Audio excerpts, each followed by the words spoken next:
हा प्रश्न आपल्या सर्व भारतीय नागरिकांना विचार करण्याकरता भाग पडलाय। तर दुसरीकडे महाराष्ट्र म्हणत असताना आपण नुसतं महाराष्ट्र म्हणत नाही, महाराष्ट्र हे तरी त्याच्या शब्दात असलं तरी पुरोगामी महाराष्ट्र हे महाराष्ट्राचं बिरुद आहे। शिव शाहू फुले आंबेडकर, गाडगे महाराज, तुकडोजी महाराज हा वसा आपल्याला सगळ्यांना लाभलेला आहे। आणि दुसऱ्या बाजूला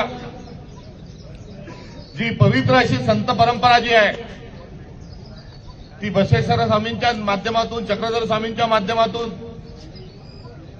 तुकाराम महाराज, ज्ञानेश्वर महाराज, नामदेव महाराज, संत चोखोबा, एकापेक्षा एक वारकरी संप्रदायातल्या सर्व संतांनी आपल्याला काय संदेश दिला, तर तोही माणुसकीचा संदेश दिला।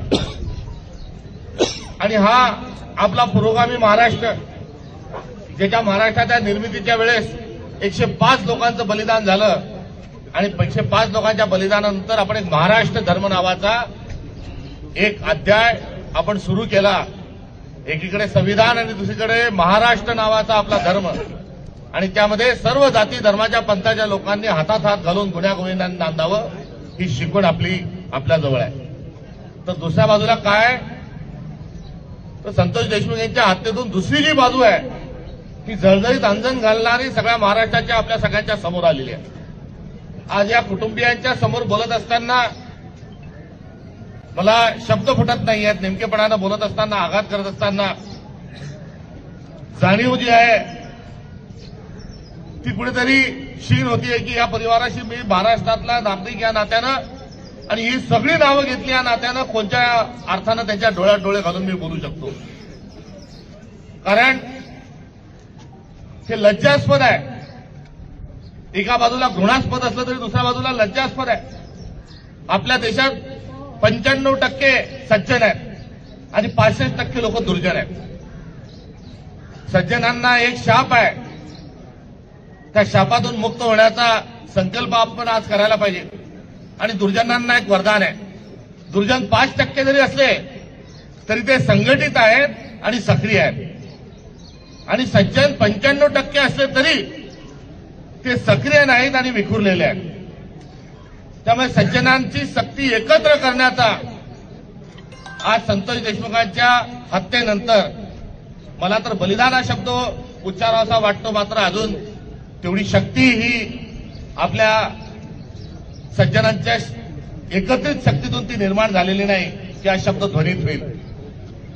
मात्र कुठेतरी संतोष देशमुखांसारख्या माणसाला बळी जावं लागतं तेव्हा आपल्या संवेदनाला जागा होतात का, हा एक सवाल आपल्या सगळ्या महाराष्ट्राच्या आणि समाजाच्या पुढे आहे।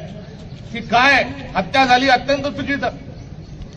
हत्या ज्या पद्धतीने झाली ती अत्यंत घृणास्पद, आणि हत्या करणाऱ्यांच्या चेहऱ्यावर साक्षात जे विकृत भाव आहेत ते विकृत आणि विकृत विशेषालाही शोभत नाही अशी एक स्थिती, अशी एक मनोधारणा जर काही टोळ्यांच्या माध्यमातून आणि दुर्जनांच्या माध्यमातून जर स्थापित होत असेल तर सज्जनांना दुर्जनाकडे नुसतं बोट टाकून स्वस्थ बसता येणार नाही। आणि या दुर्जनांवर आपल्याला आघात करायचा, आणि तो आघातही कोणता, तर तुम्ही आमचा एक मारला म्हणजे आम्ही तुमचे 10 मारू असा नाही, तर तोही आपल्याला ठेवा आपल्याला दिलेला आहे। काय म्हटलं आपल्या पसायदानात, जे व्यंकटी सांडो, जे काळांची व्यंकटी सांडो तया सत्कर्मी रती वाढो, भूता परस्परे जोडो मैत्र जीवा, हा आपला संदेश आहे। आणि ज्या परिवाराचं प्रचंड मोठं कधीही भरून न निघणारं नुकसान झालंय, ज्या परिवारामध्ये बाप गेलाय, भाऊ गेलाय, मुलगा गेलाय, अशा परिवाराला सांत्वनासाठी शब्द उधार घेऊन किंवा शोधून आपल्याजवळ ते शब्द नाही। या परिवाराचं जेवढं नुकसान झालं तेवढं नुकसान हे शब्दात वर्णन करण्यासारखं नाही, आपल्याजवळ शब्द नाही। मात्र या परिवाराची जी जिद्द आहे आणि जिद्दीच्या सोबत जो संयम आहे, उभा महाराष्ट्र पाहतोय। या देशमुख परिवाराचा, धनंजय देशमुख परिवाराचा, त्यांच्या संतोष देशमुखांच्या कन्येचा, त्यांचा आचार, विचार, व्यवहार, उच्चार हा कधीही द्वेषपूर्ण नव्हता. नेहमी संतुलित, जेव्हा संतुलित म्हणतो तेव्हा सद्भावनायुक्त असतो, आणि जेव्हा संतुलन जातं तेव्हा माणसाच्या पोटात एक, हृदयात एक, डोक्यात एक, जेव्हा वेगवेगळ्या ठिकाणी वेगवेगळ्या गोष्टी असतात तेव्हा ओठात भलतंच काही येत असतं. मात्र या परिवाराने खऱ्या अर्थानं एक सद्भावनेचा मंत्र यापूर्वीच आपल्याला सगळ्यांना दिलाय, आणि तो मंत्र सद्भावनेचा देत असतानाच या हत्येतून जी विकृती आणि दृष्टपणा आहे तोही आपल्या सगळ्यांच्या समोर आहे. त्यामुळे आपल्याला या सर्व दृष्ट प्रवृत्तीवर आघात करायचा आहे, आणि स्वातंत्र्य संग्राम सेनानींचा जो संग्राम आहे, त्यांचं जे बलिदान आहे, हे आपल्याला आपल्या डोळ्यासमोर उभं करायचं आहे. आणि आज ते कुठे असतील, या देशासाठी बलिदान आणि योगदान देणारे लोक आज कुठे, जिथे कुठे असतील तिथे विचारत असतील की यासाठीच हा भारत स्वातंत्र्य केला होता का, की भारतीयांनीच भारतीयांचा खून करावा, यासाठीच हा देशात स्वातंत्र्य मिळालं होतं का. आज ते जर आपल्याला प्रश्न विचारत असतील तर त्याचं उत्तर आपल्याला शोधावं लागणार आहे. प्रसंगी आपण त्याच्या लायक नाहीत का आहेत याचाही विचार आपल्या सगळ्यांना करावा, एवढी एक भावना या निमित्तानं व्यक्त करतो. हा जो सद्भावनेचा, जो आपला पदयात्रेचा जो प्रपंच आहे, त्याचा शुद्ध हेतू जो आहे, माणसा माणसात, जाती जातीत, धर्माधर्मात, पंथात जो दुरावा निर्माण झाला आहे, दुरावा नव्हे तर कोचिंग क्लासमध्ये कोणता मुलगा टाकायचा, आपल्या जातीचाच कोचिंग क्लास शिक्षक असेल तर त्याच्याच कोचिंग क्लासमध्ये मुलगा टाका, शाळेचा संचालक आपल्या जातीचा असेल, संस्थापक असेल तर त्याच्याच जातीत टाका, किराणा दुकानात माल येताना त्याच्याच दुकानातून आणा, कीर्तनाला, प्रवचनाला महाराज बोलताना आपल्या हे शब्द बोलवत नाही आहेत. हा महाराष्ट्र आहे आपला, हा समाज आहे आपला, आणि हा जर समाज आपला असेल तर येणारा काळ हा अत्यंत वाईट आहे, त्याची कल्पना करू शकत नाही. आज आपण जर लढलो नाही, आणि या अर्थानं मला संतोष देशमुखांना शहीद म्हणायचं आहे की याच्यातून आपण जर धडा घेतला नाही तर तुमच्या माझ्या प्रत्येकाच्या घरात आगामी काळात एक संतोष देशमुख घडल्याशिवाय राहणार नाही. मी कोणचंही माझं विधान हे पूर्ण सत्सद्विवेक बुद्धीने माझं विधान करत आहे, सगळ्या संदर्भाने बोलत आहे. त्यामुळे आज संतोष देशमुख आहे म्हणून मी जर गप्प बसलो तर येणार काळ मला माफ करणार नाही. जेव्हा हिटलर ज्यूंचे बळी घेत होता तेव्हा मार्टिन नावाच्या एका जगविख्यात कवीने एक कविता रचली आहे की माझ्या शेजारी फ्रेंचला मारण्याकरता लोक आले, मी गप्प बसलो कारण मी फ्रेंच नव्हतो. माझ्या दुसऱ्या शेजाऱ्याला, कम्युनिस्ट शेजाऱ्याला मारायला आले तर मी गप्प बसलो, मी प्रतिकार केला नाही कारण मी कम्युनिस्ट नव्हतो. समाजवादी शेजाऱ्याला मारायला आले तर मी गप्प बसलो कारण मी कम्युनिस्ट नव्हतो, मी समाजवादी नव्हतो. मी माझ्या शेजारी राहणाऱ्या ज्यूला मारायला लोक आले, मी गप्प बसलो कारण मी ज्यू नव्हतो. आणि आज मला मारायला लोक आले आहे तर मला वाचवण्याकरता कोणीही नाही. ही हिटलरच्या जुलूमशाहीत आणि हिटलरच्या जातीवादामध्ये जो एक संदेश कवी मार्टिनने आपल्याला दिलेला आहे, जो ज्ञानेश्वर महाराजांनी आपल्या जे काळांच्या व्यंकटी सांडूतून आपल्याला सर्वांना जो मंत्र महाराष्ट्र धर्माच्या अनुषंगाने दिला आहे, आता आपण किती दिवस हा बधीरपणा आणि बोथटपणा सहन करणार आहोत. समाजभान कुठे आहे, ते समाजाचं मन कुठे आहे, जे घटनेचं विश्लेषण करत असताना जातीचा चष्मा लावत आहे. आज माध्यमांमध्ये आपण बघत असताना आज पक्षीय अभिनिवेशामध्ये आम्ही बोलतोय, जातीय अभिनिवेशामध्ये बोलतोय, धर्मीय अभिनिवेशामध्ये बोलतोय. या सर्व वाटेवरून जर चाललो तर येणारा काळ माफ करणार नाही. आणि संतोष देशमुखांची हत्या झाल्यावरही जर तो धडा आपल्याला मिळाला नाही तर स्वतःला माणूस,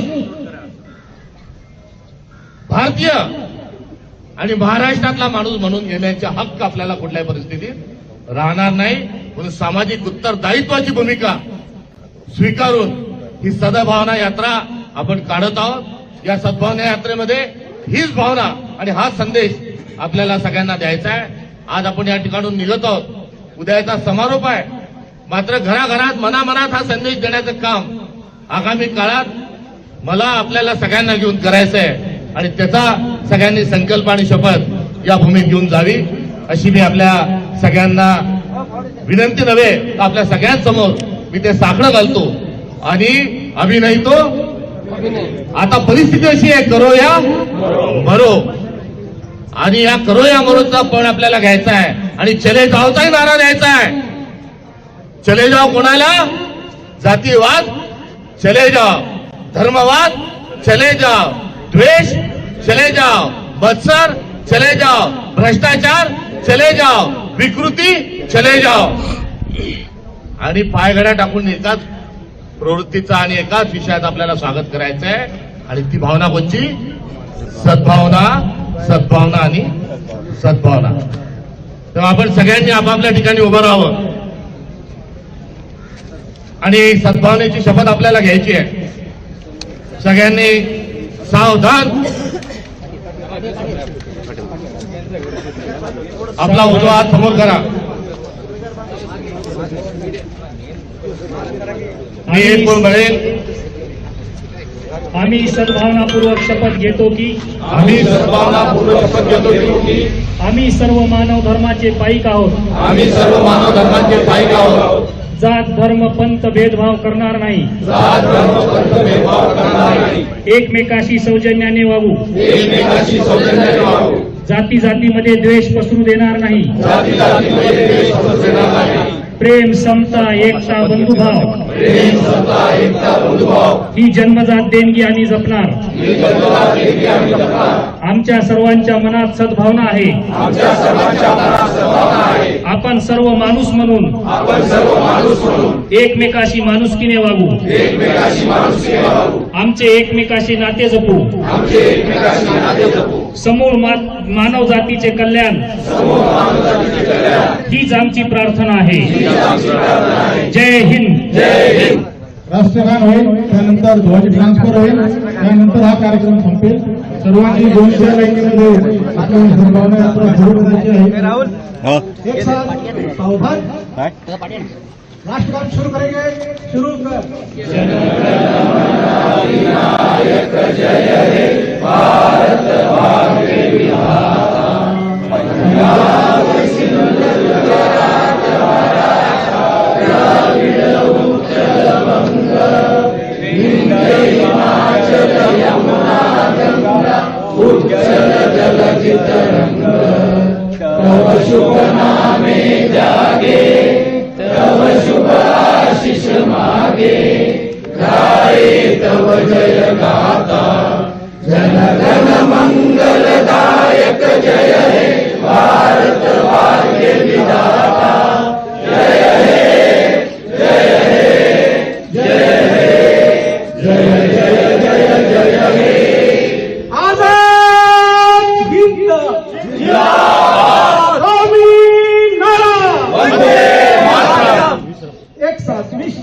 एक मिनिट, सर्वांनी जागेवर उभं राहायचं आहे.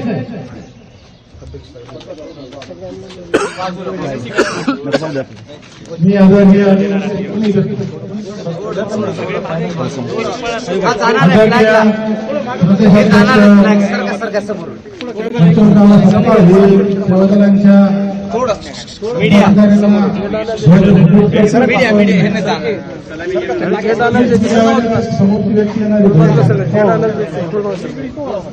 झेंडा गेला जायचं. अरे यार तुम्ही झेंडा गेला जायचं. झेंडा गेला जायचं थोडस असं.